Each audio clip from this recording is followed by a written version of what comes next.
ममता शर्मा जी। राधे राधे महाराज। राधे राधे महाराज जी। महाराज जी, क्या संतान से सुख की आकांक्षा करना अनुचित है? नहीं, संतान सुख की आकांक्षा और संतान से सुख की आकांक्षा गृहस्थ धर्म में करना ही चाहिए। जब महाराज दशरथ जी के बहुत समय तक पुत्र नहीं हुआ तो चिंतित हुए ना।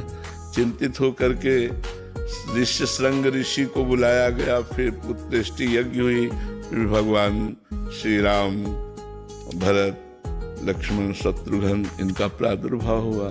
तो संतान सुख की आकांक्षा करना और संतान से सुख की आकांक्षा करना ये गृहस्थ धर्म से युक्त है, ना कि परमार्थ से। परमार्थ से तो हमारा कर्तव्य है, यदि संतान उत्पन्न हो जाती है तो उसको दुलार करना, पढ़ाना, लिखाना, उसका ब्याह करना, लेकिन सुख भगवान से चाहना। परमार्थ का स्वरूप है सुख सिंधु भगवान से सुख चाहना और भावे रखना।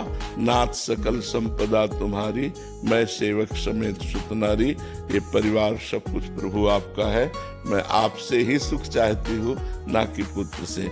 अगर हम संतान से सुख चाहेंगे और कल वो प्रतिकूल चलेगा, बच्चा प्रतिकूल हो गया, तो हमारा पूरा जीवन दुख में हो जाएगा, नरक में हो जाएगा।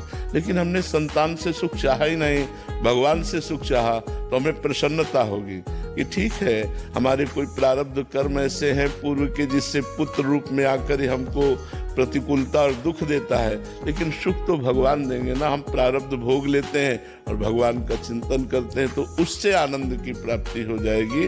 अगर हम केवल पुत्र के ही भरोसे रहेंगे तो पुत्र नाशवान है और पुत्र प्रकृति के अधीन त्रिगुण माया से युक्त है, वो हमें सुख नहीं दे पाएगा।